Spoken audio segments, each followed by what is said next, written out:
in my head, I was going to go learn to deal cards and that was going to be my career.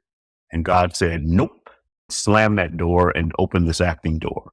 Right. And there's been several times in my career where that has happened.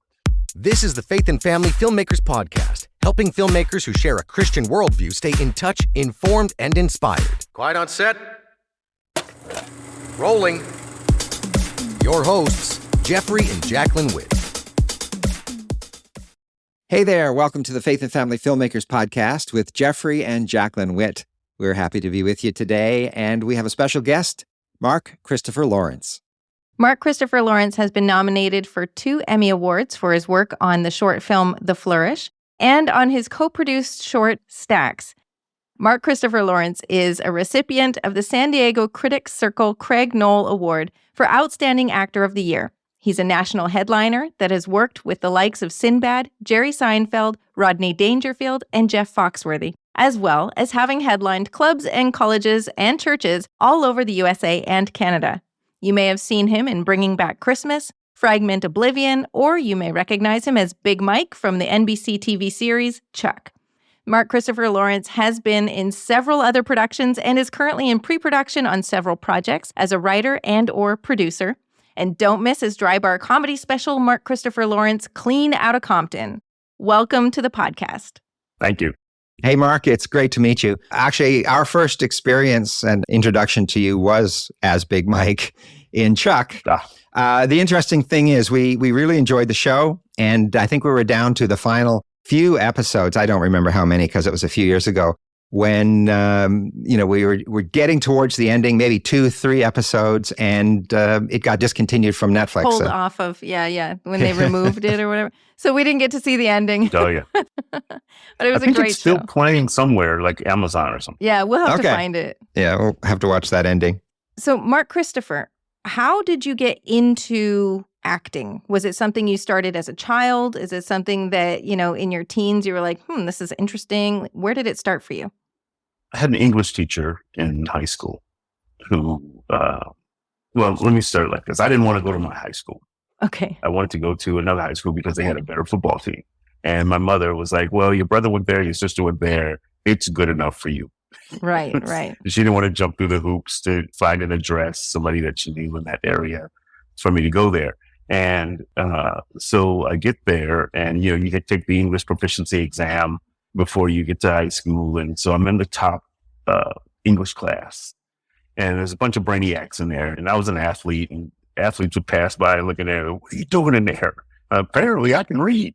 and so Mrs. Schilling was her name. And she put me in my first play. She got me involved in speech and debate. Interesting. And so that was the beginning. And when I got to college, I went to San Diego State for one semester and was completely fish out of water. I was on the speech team. That was the only thing that I liked at San Diego State. Mm-hmm. I went from student body president, captain of the football team, captain of the wrestling team, president of the speech team, to the only Black guy in all my classes at San Diego State. And so I went home after one semester and went to Cerritos College, got on the speech team and the football team there. And then the tournaments started happening for speech, and I won the national tournament. I took 4 events to the tournament and won them all. And I had a judge from USC in every round of every speech. And the head of the program came to me after the award ceremony and said, hey, I'm going to talk to you about going to USC and competing with us. And I said, well, I can't afford to go to USC. He said, did I ask you for any money? Right. Okay. So immediately, I recognized that God's hand is in, my journey, because, otherwise how else would I get to USC? Yeah, exactly. And so while I was there, I took a voice class for speaking and centering. And that class, the instructor says, well, you can't pass the class unless you do 2 songs and 2 monologues. So I did that. And then he talked me into auditioning for the Bachelor of Fine Arts acting program at FC. Coached me for the audition. It's a 4-year program. They had 3 slots open in the sophomore class. I was already a junior at this point. And so they put me in as a sophomore, and I started working professionally the same year. Wow. So that was the beginning of it. Yeah. And so then did you start with acting or stand up? I started stand up in the 11th grade. Okay. Mrs. Schilling brought in a guy to coach me on one of my speeches for the national tournament in high school. And because he had done the same speech oral interpretation of literature. It was a piece called Stackley. And he was at USC at the time and was producing these shows called Evening of Soul. And they were basically a variety show. And he thought I was just naturally funny. He says, hey, I want you to do 3 minutes of comedy on one of my shows. And my friend Lennon and I had already started talking about doing comedy together as a team. So he brought me in to do 3 minutes, and I was funny. And then me and Lennon went over to the Comedy Store and signed up for potluck. And I did my 3 minutes, and I was funny. And Louis Anderson said, hey, you got something there, kid. Keep writing. And that was the beginning of stand-up. And that was 11th grade. Wow. Wow. That's awesome. So was it when the audience gives you that feedback, was that something that, like, some people feel like that's the thing that really motivates them, or was it more from the angle of, I'm good at something? Well, I wasn't afraid of it because I was in speech. Right. So I was very comfortable on stage. Uh-huh. And I think the thing that I like about it most is that immediate feedback. Uh-huh. So I often get the question, do I prefer television and film, or do I prefer stage or stand-up? What do I prefer? I like the live stuff because you do impact people in real time. Mm-hmm. They either laugh right now or they cry right now or whatever. And so that's the thing that I love. Nice. So then from there, let's move forward into how you got into more of some mainstream stuff. Where would you say this was my big break that launched me to where I'm kind of at today? Well, there were a couple of milestones. The first was one of my speech coaches at USC had a friend who was an agent, and he brought her to see me in a play at USC. And she gave me a card. She says, give me a call this week. Let's talk. So I gave her a call, and she signed me. And she says, you need pictures. And I said, I didn't even have any money. And I actually just told her this story a couple of weeks ago. I said, when you signed me, I said, I was broke and you paid for my pictures. Do you remember that? She didn't remember. But she got this guy, Charles Fretson, to shoot me. And then the following week, she sent me out for an audition for Hill Street Blues, first audition. And I get there, there's all these people reading for this part who I'd been watching on TV for years, and it immediately calmed me. I didn't panic. I was like, oh, well, if they want Huggy Bear, they don't want me. So I was so relaxed going in. Before I get home, it's on the machine. I got the job. Wow, your first audition. First audition. And then I raced home after every audition for a year and didn't book anything. I was doing plays at the Los Angeles Theater Center, and I was still in college. So, I wasn't too concerned. Mm-hmm. But yeah, first television audition, booked the job.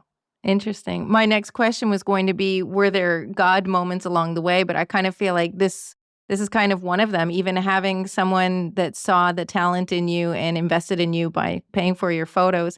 Mm-hmm. Were there any other moments that you can say, okay, in this scenario, I knew and I could feel the hand of God moving? So once I got through that first year, as a professional actor, mm-hmm. I got to a point where things started to snowball a little bit, and every month something was coming up. And then when I graduated college, I went and did a show with San Francisco Mime Troupe, and they do commedia dell'arte, just really this beautiful Italian style of acting. You might be familiar with Marcel Marceau, they did that.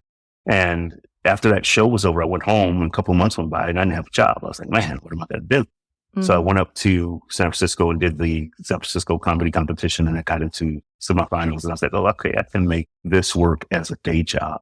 And by this point, it's like my confidence as an actor was waning, mm-hmm. because I had a few months with no acting job. And fast forward to about 5 years after college, all my friends who were debaters were working for judges, or they were in major law firms. And so I was a little bit discouraged. So I started looking through the LA Weekly, and I saw an ad, learn to deal cards.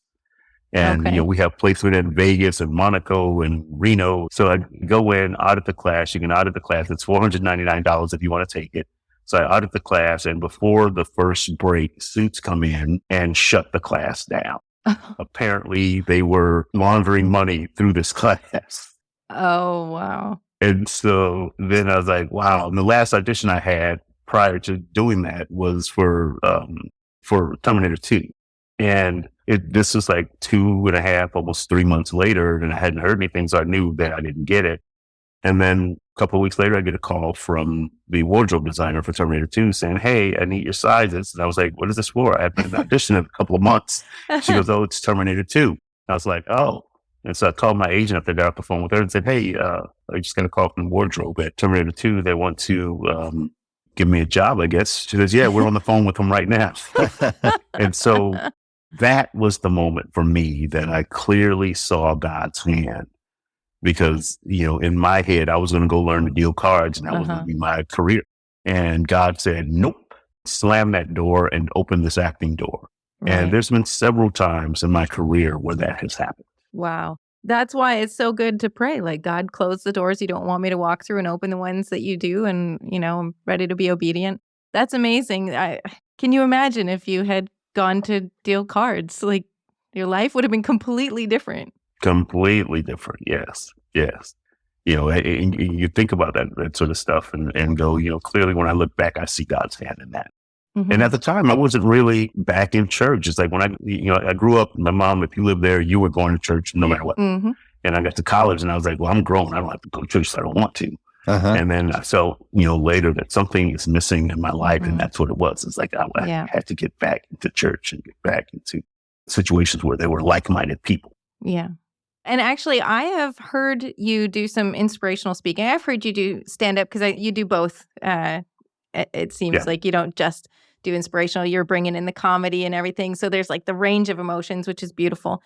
So I have seen you do that live. And so where did the point of bringing in the inspiration come in and being able to even, saying, okay, God used me. It's not just I want to use my talents because you gave them to me, but where did it come to you where you wanted to actually use your talents to serve and honor God and to empower and inspire the body of believers?